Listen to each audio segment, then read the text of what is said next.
Today, we're going to talk about what happens when you need to leave a channel that maybe even successful or monetized. What does that look like? And how do you restart when all of that happens? Let's jump into it today on GodMade.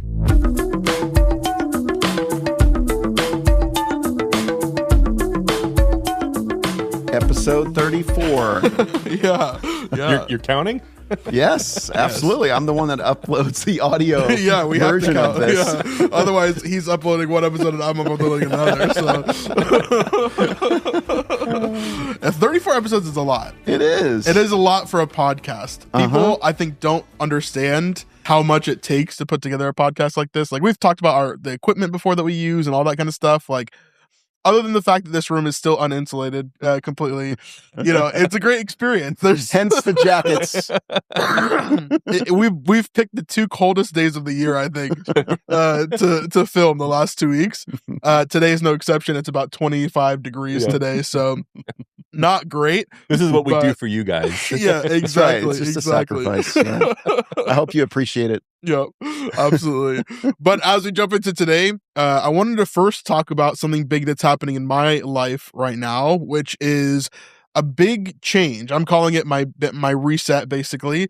But last week we talked about something that I'm going to 100% contradict today, which is I think is funny, but we're going to talk about it because I think it's really important, and it's a discussion of like, how do you navigate going through things where you don't know all the answers to everything. And the truth is, if anybody, comes to you and they say, oh, I know 100% how to do this no matter what, like, it's going to be perfect, especially in the YouTube world, especially in content creation, like, yeah, you're going to find things that work. Yes, you're going to find systems and foundations that are good for you.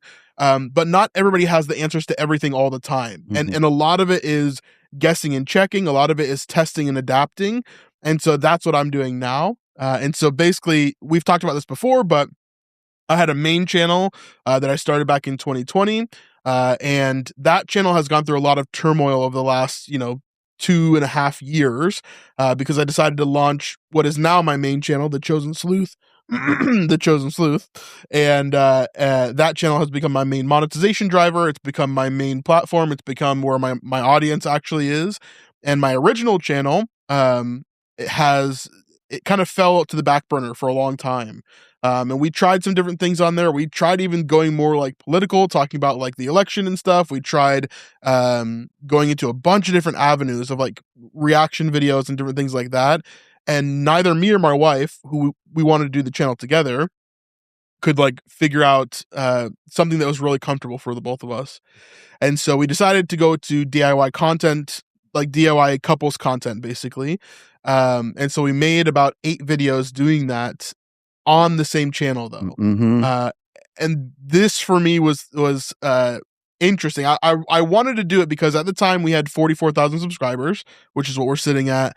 We've been there for quite a while, but that's a lot of subscribers. It's like a lot of people to abandon. And then also the channel's monetized. So like for me, it was a question of like, okay, is it worth it for me to try to reactivate a different audience on this channel while it's monetized and while I'm making money and while things are happening through it? Like, it's not a lot of money, but like even a couple $100 is more than nothing, So that was kind of my mindset going into it, was like, maybe we can reset the channel, unlist 700 videos, which is what we did, and then start fresh on the channel with basically no videos and just start it with this new content.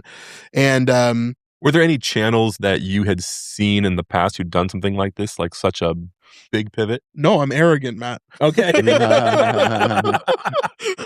I asked that question. No, I don't think so. I think I have seen some major pivots online before, but I don't think I've ever seen someone do what I was doing. Well, because a couple weeks ago, we talked about A/B testing and trying different formats. And so what you were doing was a different format, but also a totally different category of videos and a totally different audience, which is, I think, the main thing. Like, my audience for biblical media has always been older female, right? They have certain tendencies, they do certain things, and yes, there is a tiny bit of overlap into the DIY world. So for example, those first 8 videos that we put out on the channel, they were averaging right above 2,000 views per video, which is not horrible, but it's definitely not where I would want to be, right? To make a biblical reference, were you trying to pour new wine into old wineskins? You're 100% right. 100% right. So this biblical kind of reference comes from the fact that in the time of Jesus, they had wine skins, right? These wine skins were made from the stomachs of animals or intestines of animals, different things like that. And when they got old, they would get really rigid. And so wine needs room to expand and it needs room to grow.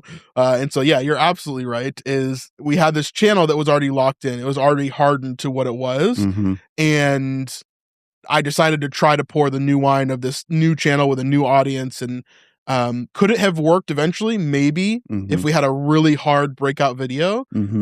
But the likelihood of that happening is very, very low comparatively to if I start a brand new channel and start it fresh. And so I had a friend of ours, Sean, who came and talked to me, and he was like, I was talking to him about what's going on and kind of explaining to him the situation.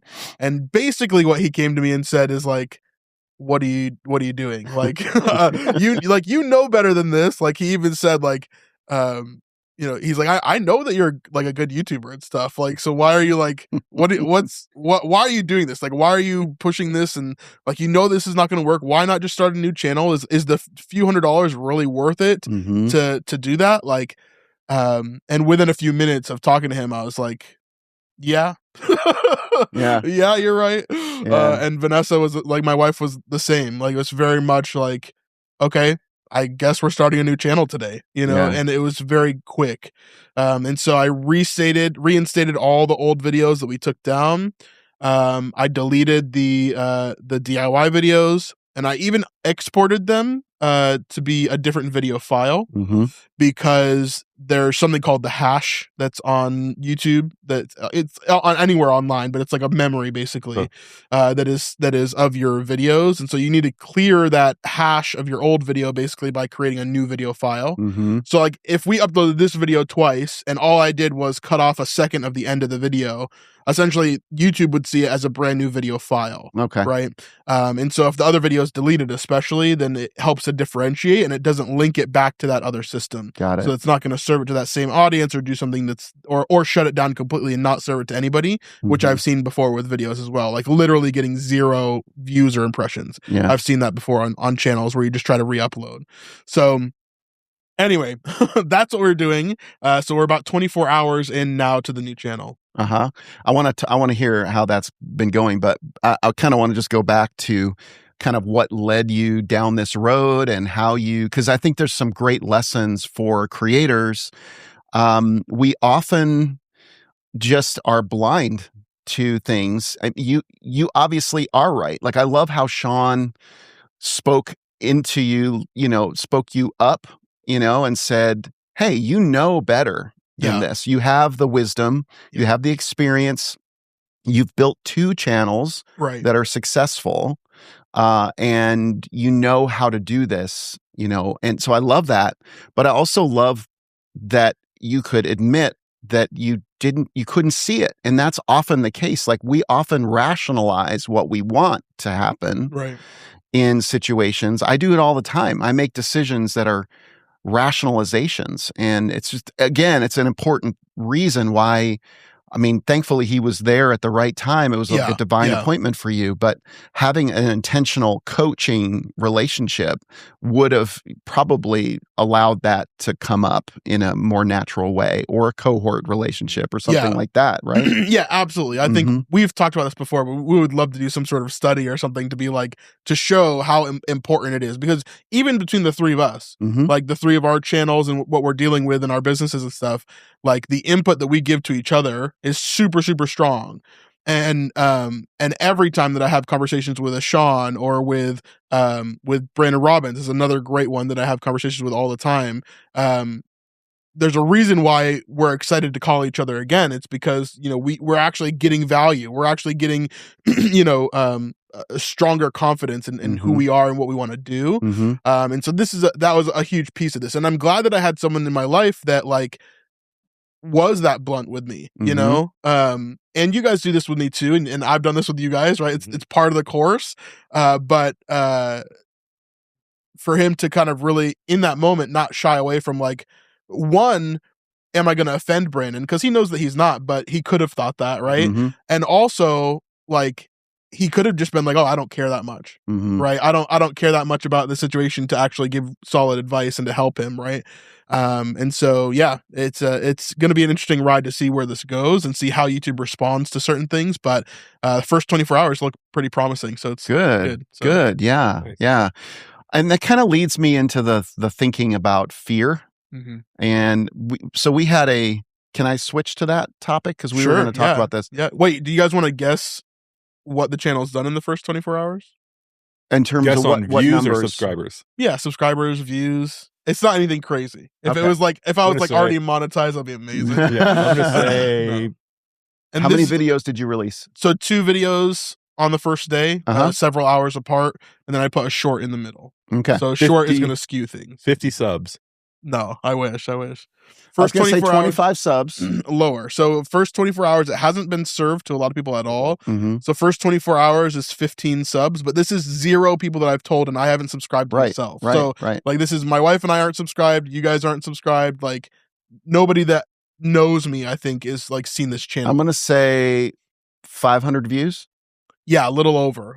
So the short did pretty well. I think the short is almost at 1,000 views now. Whoa. And then the first video is at like 30 views, and then the second video is at like 15 or something. Okay. But obviously that's going to be testing all throughout, and so I'm interested to see where it'll be in a week and where it'll be in a month. And once YouTube sees more of my consistency, it'll be more open to sharing more of that to more people too.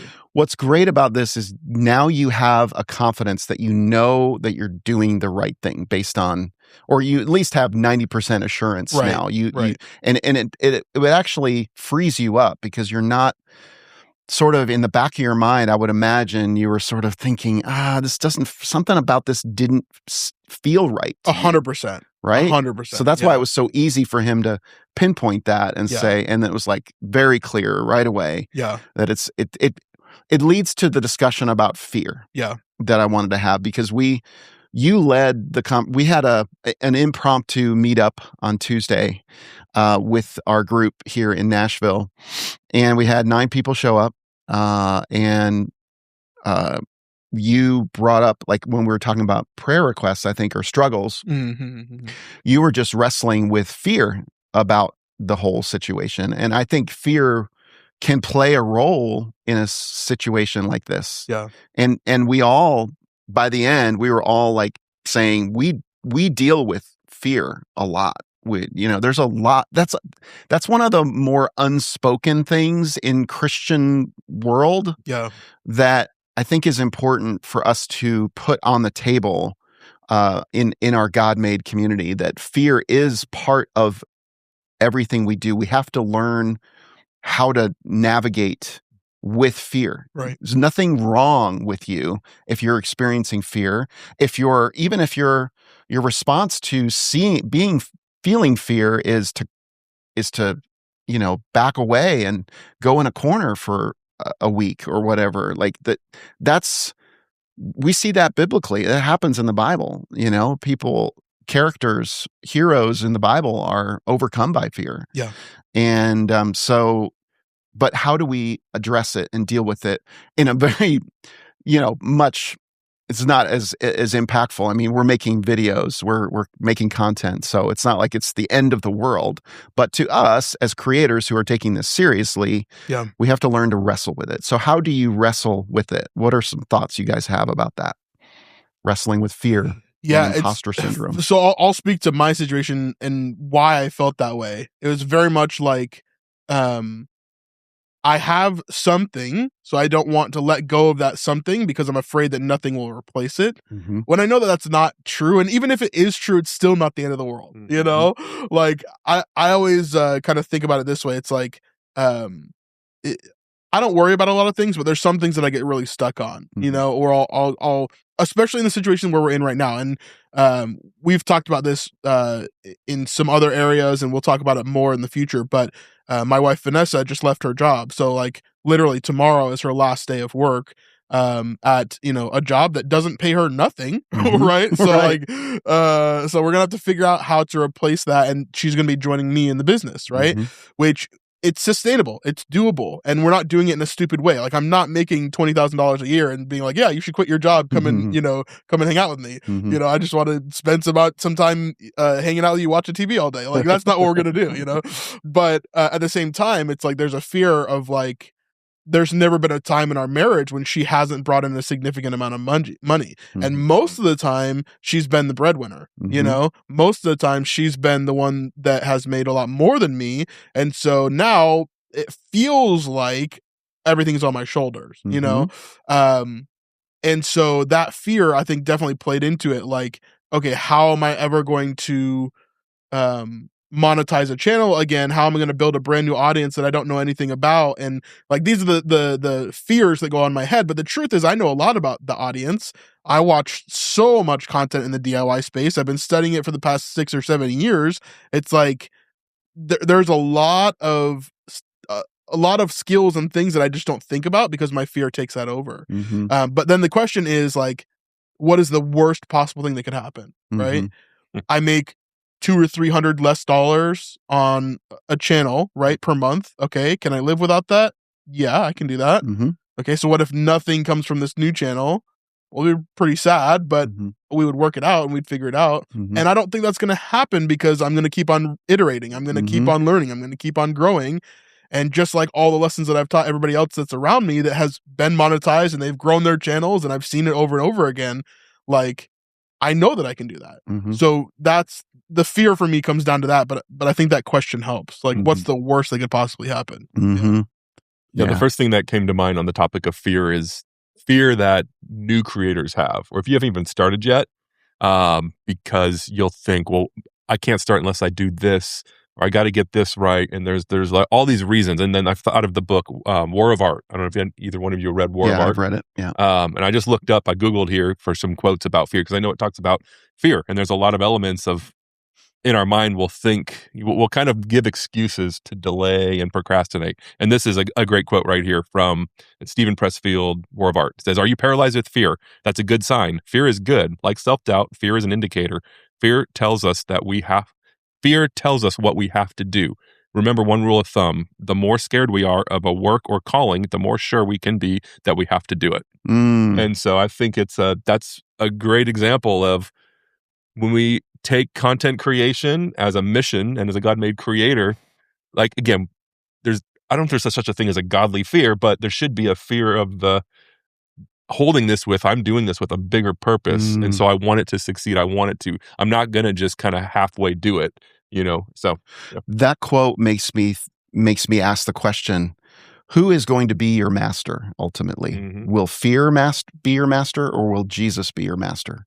Are you surrendered to God, or are you surrendered to fear? Because one's going to be a master, and you can't be a master, have two masters. So that's the decision that leaves you with, right? And so that's what you're wrestling with ultimately. And you say the new beginner, okay? Yeah. The new creator, the beginner creator, they wrestle with a whole another set of things, which is that imposter syndrome of, I think we all have it at different stages. The imposter syndrome looks different when you've had some success, to be honest. I don't think it ever goes away. I mean, I think even you, which is so funny to me, as successful as you've been in content creation and podcasting and like building community, I still feel it from you at times of absolutely of this imposter syndrome. And it's so it's so funny to me because like even someone like I think of like Mike Stelzner, right? Yeah. Like, I'm sure that as successful as he is, as much as he's done, as much as he's had success, that he still feels it too. And it's like, I don't know, where do you think that comes from? I think I think for me personally, I'll just speak to me, it comes from worth issues, to be honest, like understanding where my worth comes from. I think as someone who grew up not in a relationship with Jesus from the very beginning, that has its benefits. At 23, I accepted Christ, but I did have all of those years of very deeply rooted thought patterns and wiring that Jesus can absolutely unwire, but the reality is we're all being sanctified over time. And I think one of the more deeply rooted wiring for me has to do with worth and where my worth comes from. And I don't easily see that as something that I should, even though I've had success and I've had experience, whenever I encounter fear or failure, I begin to doubt myself. Mm-hmm. And that's in anything. And if you're venturing into this world, you better understand that you're going to deal with failure. And how are you going to deal with failure? How are you going to deal with a ton of failure and crickets as well? Right. You're starting a new channel. Right. It's really, we started with GodMade. We had no information and it felt like we were talking to nobody. You feel like you're talking to nobody in the beginning. Right. For like the first 90 days minimum. Yeah.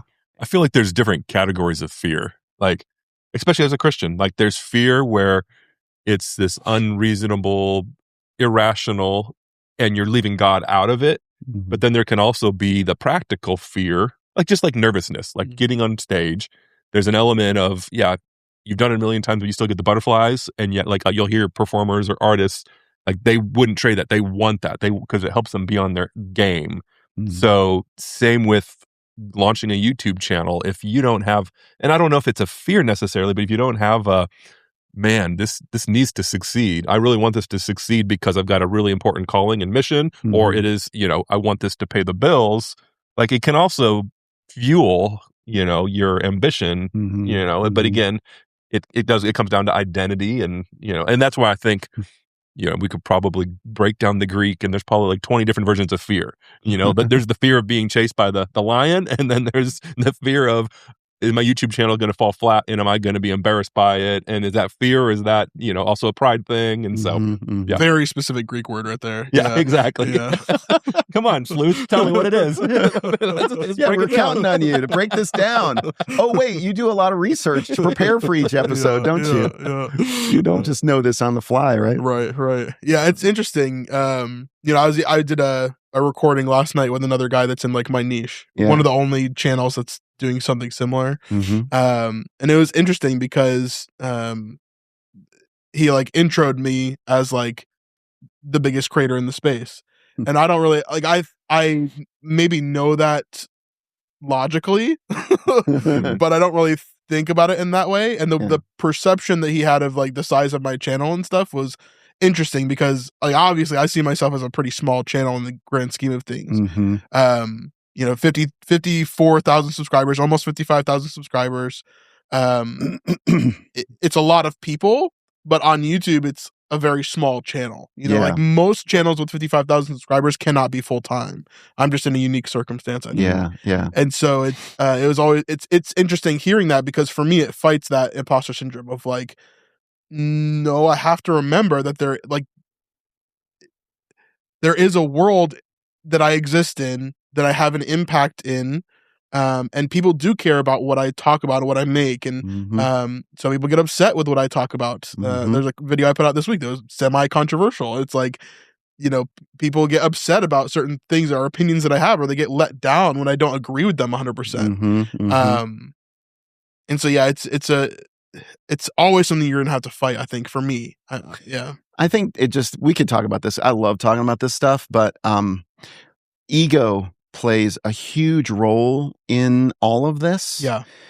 And I had to learn that the more Jesus is in the driver's seat of my life, the less room there is for my ego to drive. And to me, whenever I feel these worth things come up, or whenever I feel fear, or maybe I do something that I can't believe I've done it, like or had failure or whatever, I realize, oh wait, my ego is driving. Right.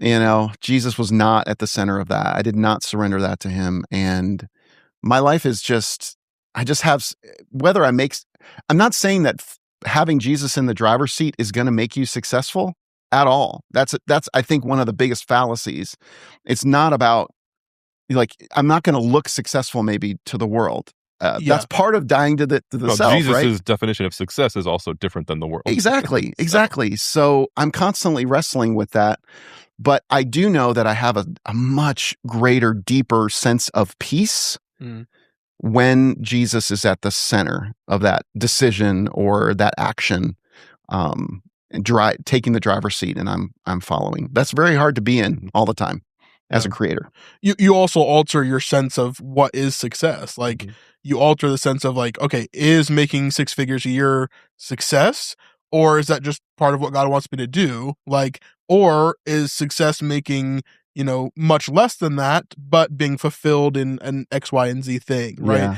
Yeah. And so I think that question is huge. Like, what is success for you? And then what is success for God in your life? Like, those two things could be very different. Yeah. And the more that you can align them, the more solid I think your life is going to be, the more you're going to surrender to him and allow things to work. I love what Mike told us in one of our groups, which is like, he took a literal piece of paper and like wrote out a contract to the Holy Spirit and signed over his company to the Holy Spirit. Like that to me, I think is a really interesting way of thinking about it, of like, if this company goes down and is unsuccessful, then that's what God wanted. If this company is successful, then I still give it to him and he has control over the entire thing, right?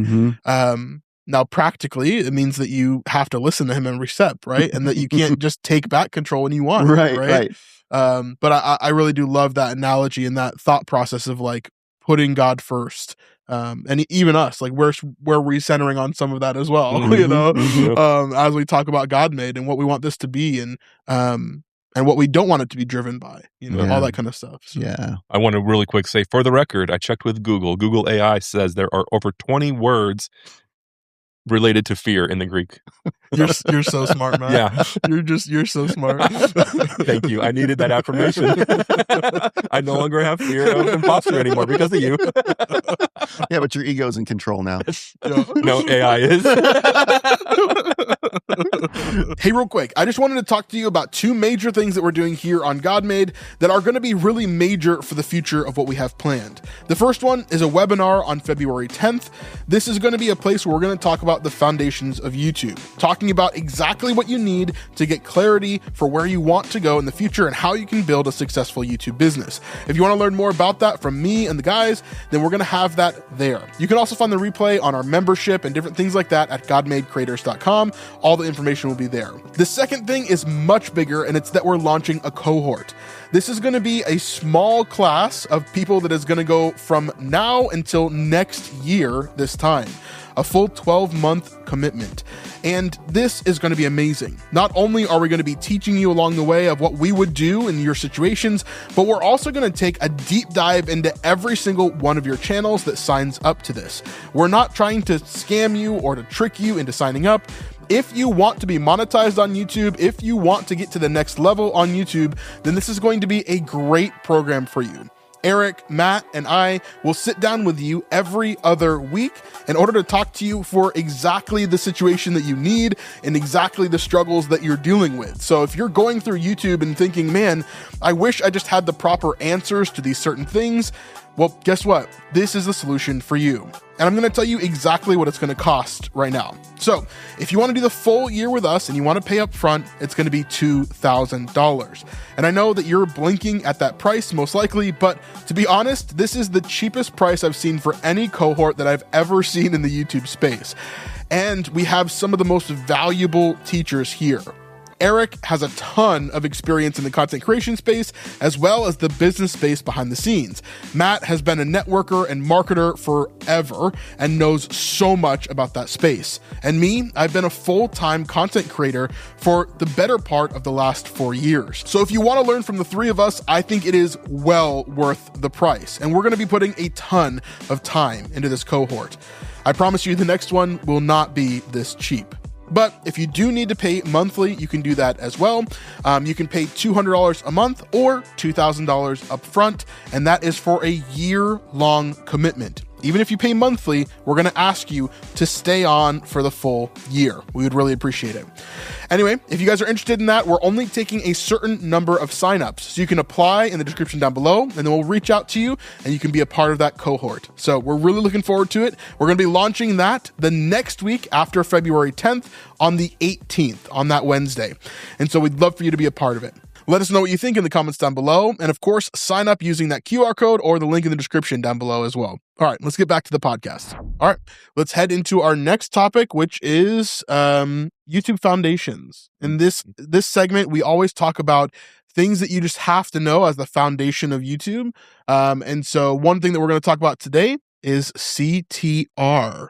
Anybody want to break that down? Are you saying Creedence Clearwater Revival? Yeah. CCR? Yeah, CCR. Yeah. Oh, yeah, no, you're saying CTR. This is showing my age, by the way. Boomer. I'm not a boomer. Gen X all the way, baby. Gen X, baby. 1971. You do the math. Oh, man. Click-through rate. I love click-through rate. I think it's a really telling statistic.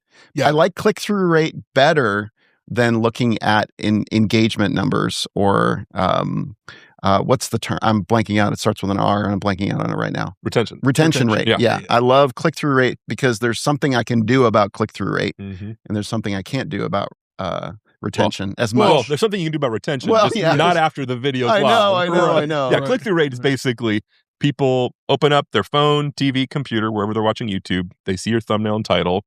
That's called packaging.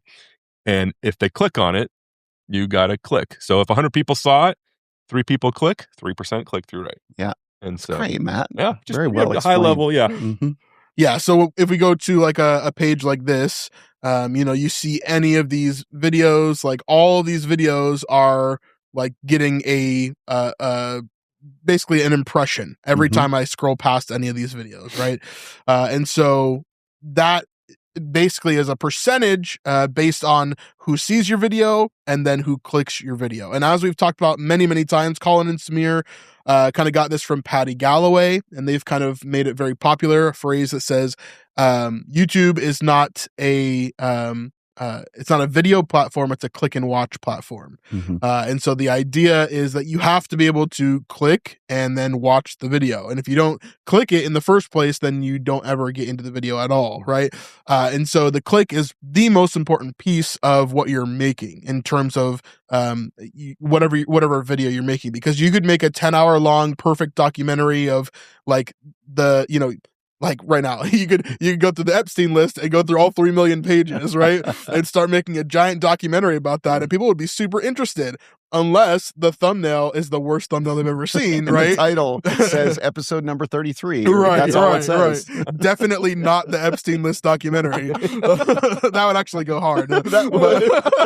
Don't watch this. It's all about Epstein. Unredacted. That's what the documentary name actually is. But if you don't have a good package for it, it's going to be really hard to make it sell, right? Yeah. And so CTR is that number. It's a percentage of people that clicked through your video, through your thumbnail into your video, right? So CTR, how can you kind of manage it? How can you use it to your advantage? What is good CTR versus bad CTR? Let's talk about all that kind of stuff. Yeah, well, I've got just a personal example on my channel recently. Actually, Eric, you shared a video with us, and it talked about when do you change your packaging on your video and when do you not. So like, let's say you launch a video and it's not doing as good as you think it should.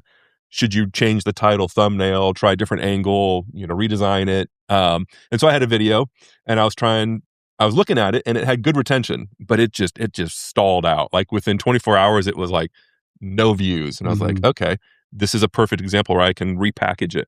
And so I went in, changed the thumbnail, made it a little more clear, and I updated the title. And it was like stalled at 24 views and it's, went up to 1,000 and all because of repackaging. And all because the CTR. So the retention, the video, all the data I was looking at was, okay, when people do see this video, they are sticking around. They're watching it. Exactly. Yeah. But the CTR was at like 2%. It was lower than most of my other ones. It was like, okay, what I need to do is I need to put a better not clickbait, but better visual out there for people to click and come check it out.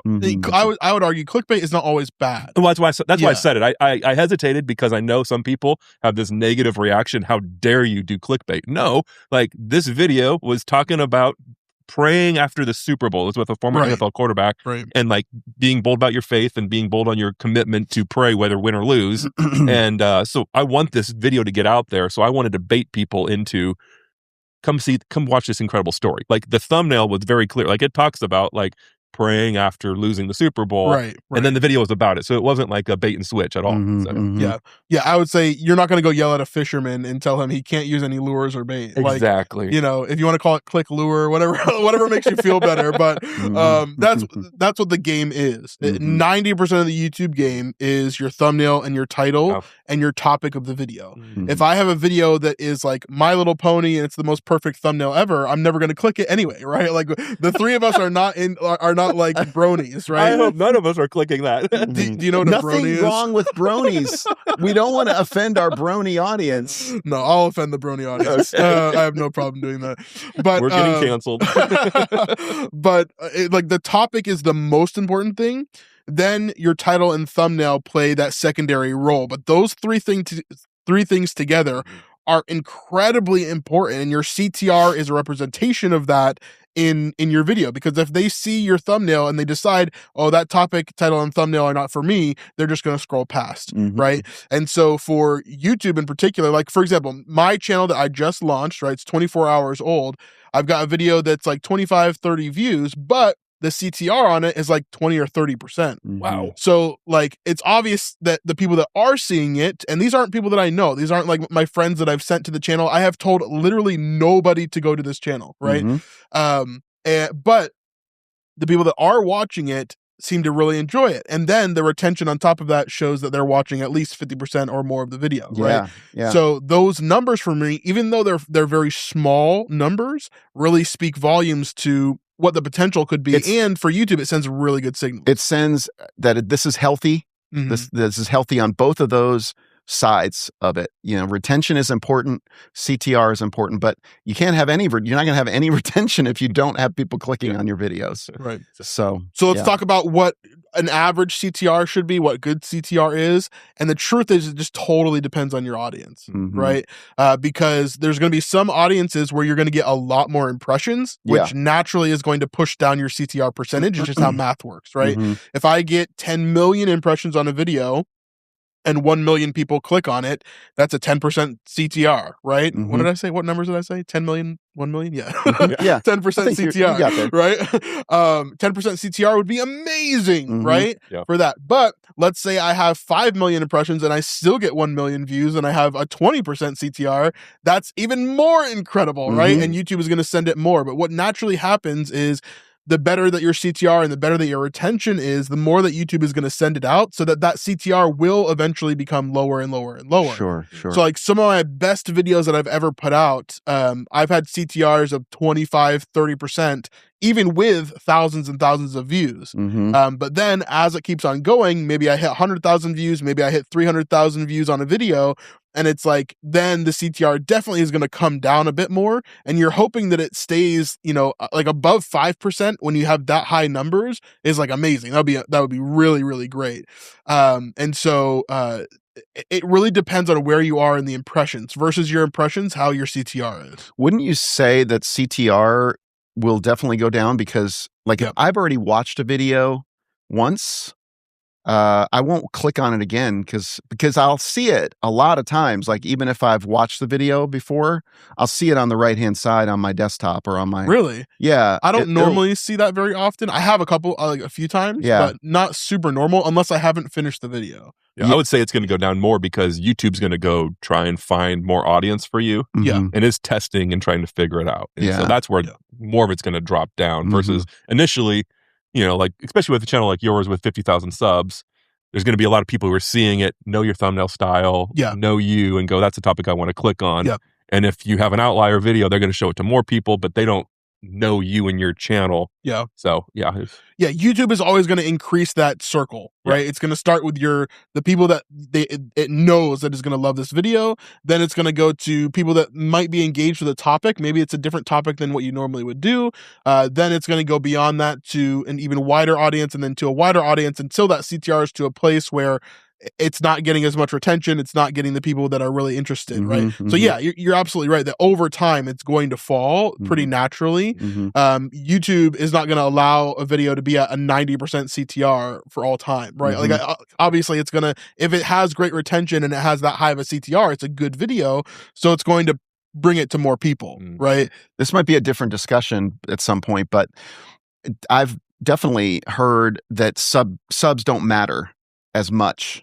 Yeah, this is a topic that I want to talk about as its own separate video. Yeah. Because YouTube has done a lot of things that maybe we'll talk about later, but a lot of things that point to that and to show us that they are going to probably be moving away from subscribers, which is so crazy to say because YouTube has been so focused on subscription. Well, it just goes to show you, it's all the more reason why you don't own your audience. Yeah. YouTube owns your audience and they'll decide what they want to do with it. And all that work you get to get subscribers may not matter as much. Yeah. It's much more about CTR and retention. Don't stop learning. Yeah. And you can, there's ways to own your audience, which is getting them on an email list, etc. Blah, blah, blah. Yeah. But we don't need to get into all that. But I think CTR, that video I shared with you, was one of the most impactful videos for me. And for me personally, it's been my biggest challenge for my quiet time channel because it's such a passive listening channel. I'm almost bored like looking at the analytics because it's literally every video that I make is almost the same, 1.9, 2% click-through rate. But my retention is pretty good.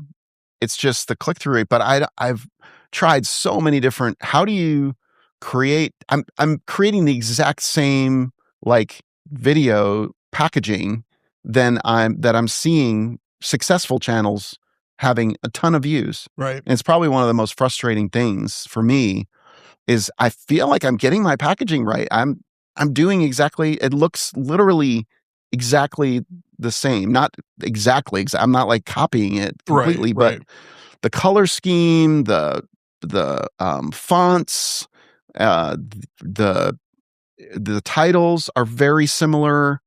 It just doesn't seem to move the needle, and it's frustrating for me. Yeah. I mean, obviously, a lot of people have copied like Mr. Beast, right? And a lot of them have not found success, or they're trying to do that, but I think overall, over anything else that we talk about, like you need to resonate with an audience. And so they have to be able to trust you. So like, especially in that niche, I think there's probably going to be a lot of trust coming from the channel name and the people that are behind it. Like I've listened to this same, lo-fi girl for, the last 10 years, right? Like a lot of people watch that channel or are around in that world.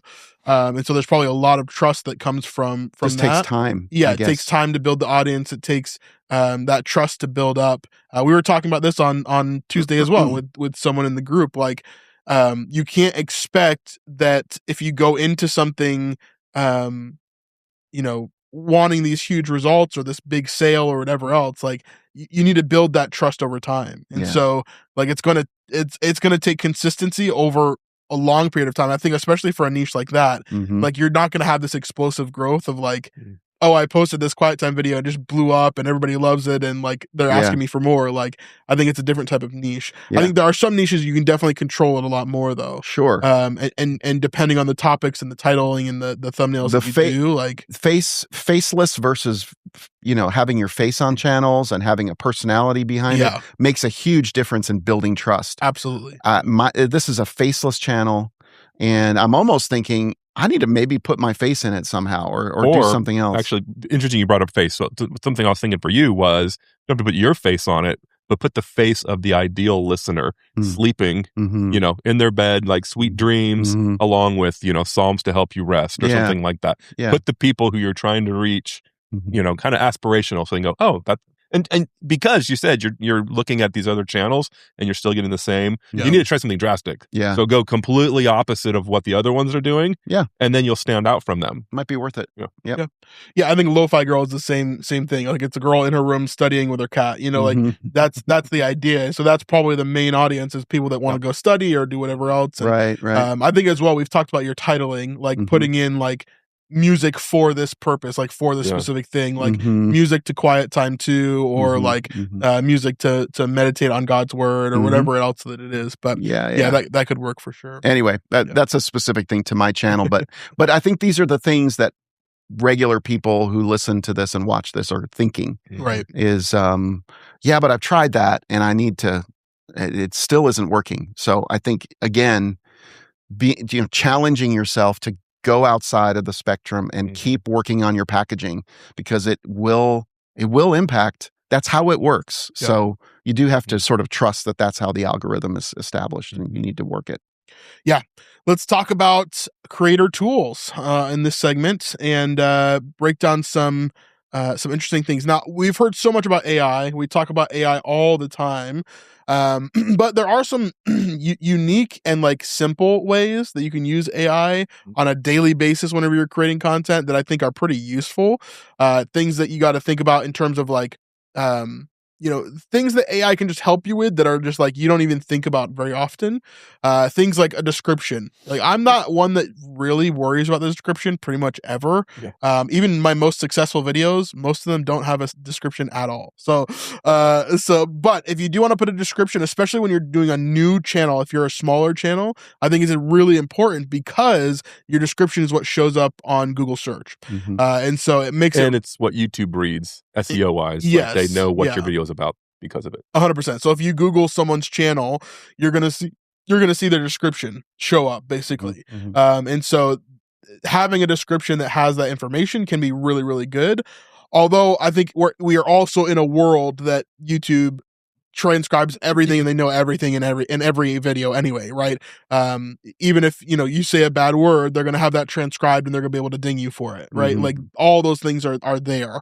But if you do want to use AI to help you be a little bit more efficient and using it to help you basically get ideas maybe that you wouldn't have had on your own, Matt, you got some AI tools for us. Yeah, well, and if you didn't watch last week's episode, go watch that because we gave some resources of Whisper Flow and using Gemini because Gemini is owned by Google, which also owns YouTube.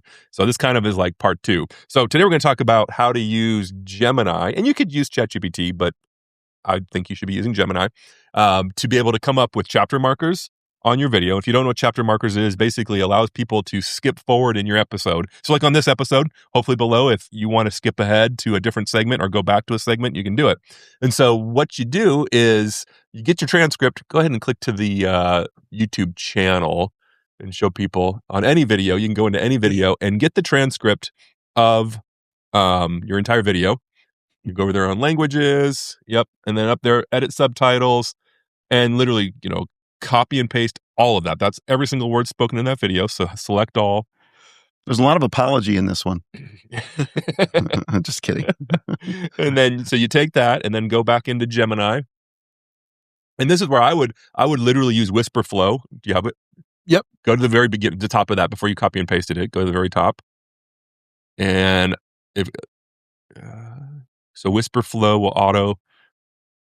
Oops, I hit it in. Well, let's just say what I would do is I'd say, here's the transcript for my latest video.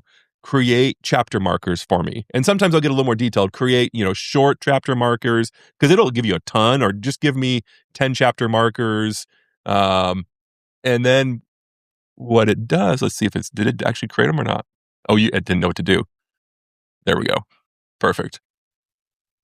So you can do the same thing. So there you go. And then it's interesting it didn't give us the time. See, this is where AI, as much as it can do great things, it didn't give us the actual time. Well, Gemini is really good at looking at the actual video. Okay. So it should be able to watch the video if you copy paste it. That's why I did up here is I just copy pasted the video and it gives you proper timestamps. But the problem is and this is the problem with some AI as well, is like sometimes it just goes overboard and does too much, Yeah, like way too much that you don't want to do. Yeah. So like here, I don't want 37 chapter markers, you know, like I probably want like 2 or 3 in this video. It's a pretty simple video.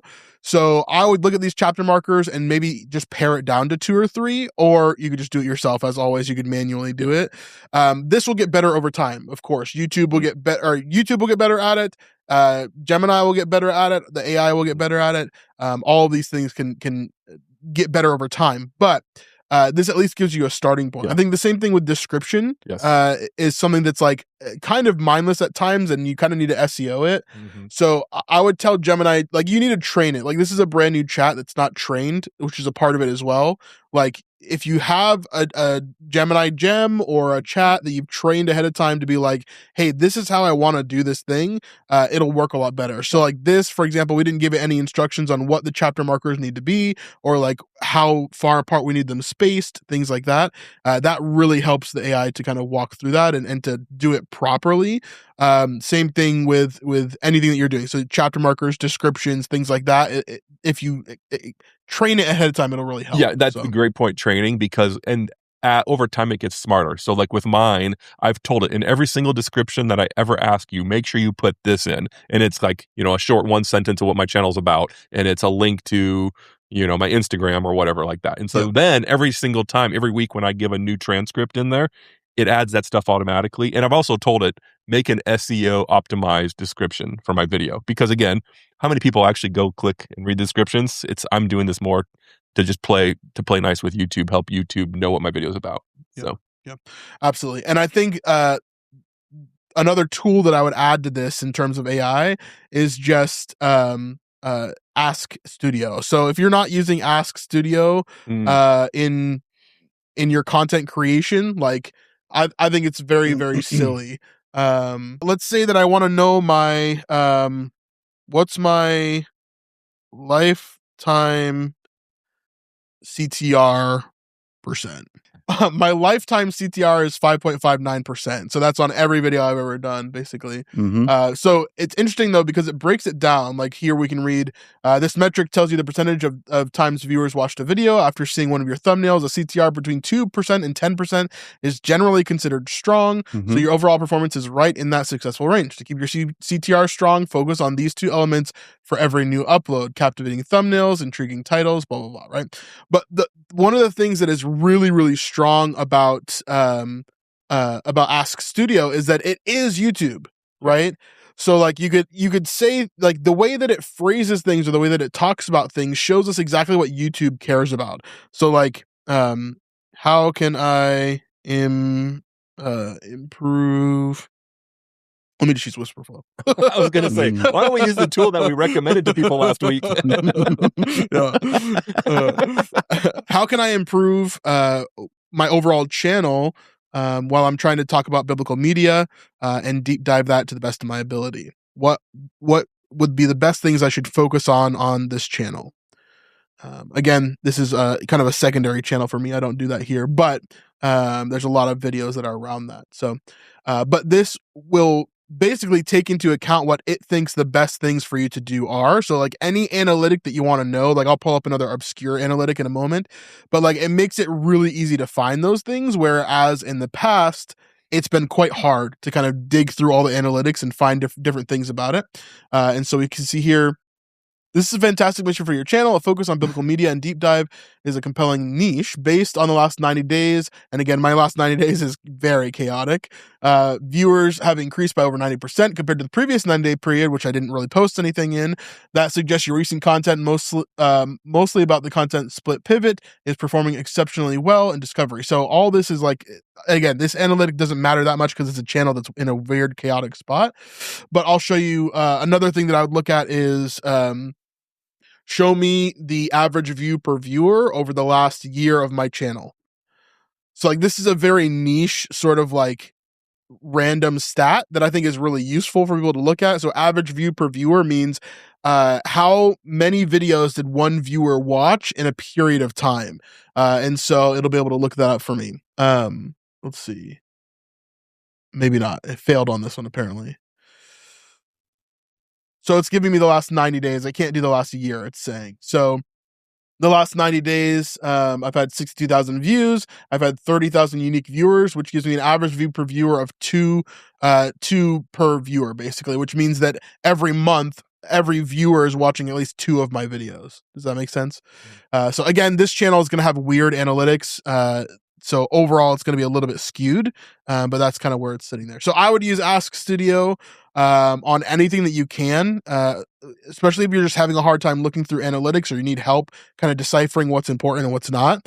Ask Studio is a huge, huge tool for that. I think the way you guys just demonstrated the value of both of those tools, Gemini being a YouTube product, Google product, and then Ask Studio specifically knows everything in context about your channel, is just something that we don't use enough. Yeah. We need to go to those places first. And I don't think everybody has access to Ask Studio yet.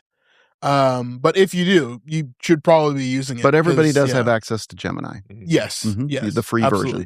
And you can give your analytics. You can export them in a Excel sheet, I think, and give it to Gemini, and it should be able to read everything. So those are some ways that I would definitely use that there. Absolutely.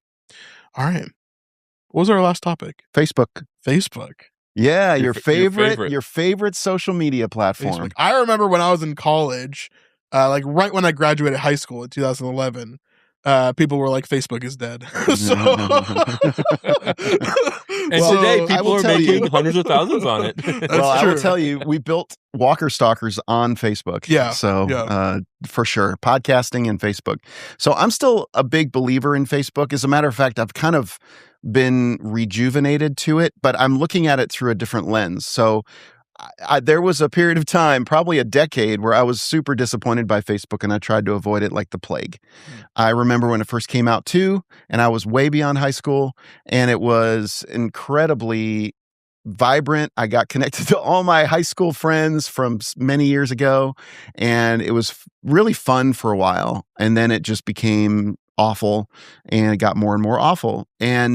But I look at it from the lens of the creator, and they have really implemented some amazing tools that I think are worth looking at. I mean, how many billions of people are on Facebook around the world? I think at least half the whole global population. Yeah, I think the number is probably that high, although I think the actual people that are on there actively is probably not. But most everybody has a Facebook. I mean, even I, as much as I joke about it, I have a Facebook. They got hacked and it's like in a really weird spot right now. But I do have a Facebook. So I think pretty much everybody does. Yeah. Especially in the US. Yeah. 3 billion monthly active users. 3 billion. Yeah. 3 billion monthly active. That's pretty Where's YouTube amazing. at right now? Do you know? Anyway. Well, while you're looking that up, can we show some screenshots? The first one, I think, is just, of course, Matt picked the screenshot of Seattle Seahawks, which we still have no idea whether they win or lose. You will when we watch this video. By the time you watch this, the news will be over. We'll know if the Seahawks are the champions. Go Patriots! I think this video just got flagged. If you take a look at this screen here, this is kind of what Facebook will look like for. This is what it looks like if you're on GodMade? If you're on, okay. So you can see on the top right, GodMade is the page. This is the GodMade page. And so you're looking at it as if you are GodMade. Yeah, page owner. Yeah. Page owner. And you see on the left, it says professional dashboard. Now, I'm showing you this because there's some really amazing creator tools available. So if you clicked on that, you would then go to this. This is the professional dashboard of every page. And you also can request as a personal, like if you have a personal, like your Facebook, if you could get into your Facebook again, you have the option to choose to create it to create a professional dashboard and set up a professional dashboard for yourself. So this is what it looks like, whether you're on the personal profile or a page. And you can see the monetization area there. You have the opportunity to choose whether you want your page to be monetized in various different ways. And this is all something you have to opt in for. So go to the next screenshot. this is what the monetization area looks like for GodMade. We are a brand, pretty new Facebook channel or Facebook page. And we're not yet eligible, but some of you may be. If you have a channel, or a page that's been around for a long time, like I have probably 6 or 7 pages that are eligible. If you looked at mine, it would say that I'm eligible for stars and content monetization. And I went ahead and activated stars, subscriptions, and content monetizations. I don't have the ability to set up a Facebook storefront yet, but I don't really want that for the pages that I'm looking at. But we could do that eventually. And Facebook decides when you're ready and when you're eligible. And there's some things that you have to do, which we need to do on GodMade to become eligible. It's not a lot. It's a real low bar to become eligible to be monetized. So if you were to click on just content monetizations, we'll go to the last screenshot. This is the content monetization. This means basically whenever we upload a reel or a post or anything at all, a story, those things can be monetized. And depending on how many thousands of people see the content, initially it's not going to be a whole lot, but as you create more content, it's just like YouTube. Facebook has an algorithm running and they're watching to see how your content is doing. And there's going to be outliers. There's going to be things that Facebook pushes to the audience of Facebook, to the community on the platform that will get a lot more higher views and likes and engagement. And the more you have of that, the more you have opportunity to monetize that content. So content monetization is probably the first thing I would do. So if you're creating content and you're not yet releasing it, or you've not started a Facebook page for that channel, I know people who are making $30,000, $40,000, $50,000 a month from Facebook monetization. That's crazy. Yeah. Now those people have millions of views of their content, and a lot of those people are putting out posts and releasing content like 12 to 20 times a day. So it's and it also depends on, again, what space you're in. If you're in the finance space, which is one of the channels that I'm talking about, one of the pages I'm talking about, that's going to monetize more than something else. But you can see we'll probably get into the Facebook dashboard, professional dashboard a little bit more. But I just kind of wanted to point it out to you guys and point it out to our audience, because there are things we're not just talking. This is not just a YouTube channel here on GodMade. We're talking to creators, and this is another avenue. You can release things. Instagram has a very similar model. Instagram has a professional dashboard because Instagram and Facebook are part of the same company, and we could dive into that at another time. But so Facebook's not dead, is what you're saying. Facebook is not dead. Well, and you had asked how many active users on YouTube. And according to Google AI Overview, 2.7 billion. Yeah. So less than Facebook. Yeah. I would assume it's less, but it's last time I saw it, which was probably like a year ago or more, it was like 2 billion. So yeah, it's still growing. To be honest, the creator economy is in its infancy still. Yeah. Like there's so much that is to come. Like there's going to be so many more people that are finding full-time jobs and doing their own thing and like building their own spaces. Like I tell people all the time, especially like younger people, do what you want to do. Like just build the thing that you want to build. It is possible. You know, like if I can do it, a lot of people can do it. Like, you know, I'm just a dude who decided to talk about biblical media. It just happened to do it at the right time in the right place, and it worked for me. You know, like, but then you learn the skills, you learn how to build it, you learn how to replicate it. And so, yeah. And again, I say this a lot on this podcast, but it's like, if you doubt us, come back in a year and see where we are, see the consistency that we've done, see the events that we've done, see the groups that we've brought together. Like, you're going to see that there are people that will succeed. And if you don't step up to do it now, you're going to regret it later if you wanted to build that, you know?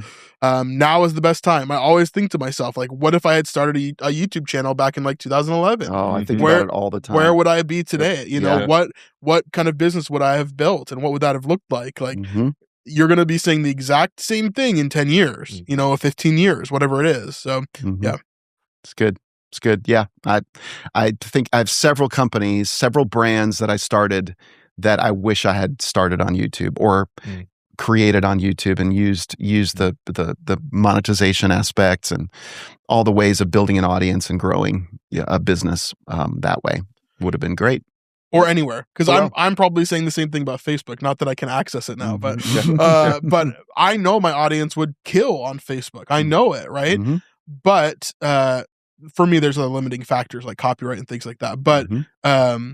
But overall, it would be amazing if I could post all my stuff on Facebook and have it do well. So I understand that as well. But yeah, any of these platforms, it's a possibility. You just have to kind of open your brain to it. So it's good stuff. Well, as we wrap, predictions about the Super Bowl. Well, what's the score? What is your heart telling you? What is your brain telling you? One and the same, baby. You're consistent. So obviously Seahawks by 7 points. What 27. 27 points? No, actually, we got a couple players who got hurt. Or one player that got hurt. Yeah, we'll win by 10. Okay, win by 10. Yeah, most Super Bowls. I want good commercials, entertaining commercials. There you go. But when your team's in it, it actually makes it a little more stressful. Yeah. So. I still think, as much as I know the Seahawks are favored, and I will be cheering for them, I have an affinity for Mike Vrabel, who used to coach the Titans, and somehow, even though it doesn't seem like it, some things are maybe going to go their way. So my prediction is Patriots 30 and Seahawks 27. Oof. Yeah. That might be high in the scoring because I think it's going to be a defensive battle. Yeah. Both defenses are really good. So let's just say 20-17. There you go. By 3. Will not be watching. All right. See you guys on the next episode of God Made. Goodbye, everybody.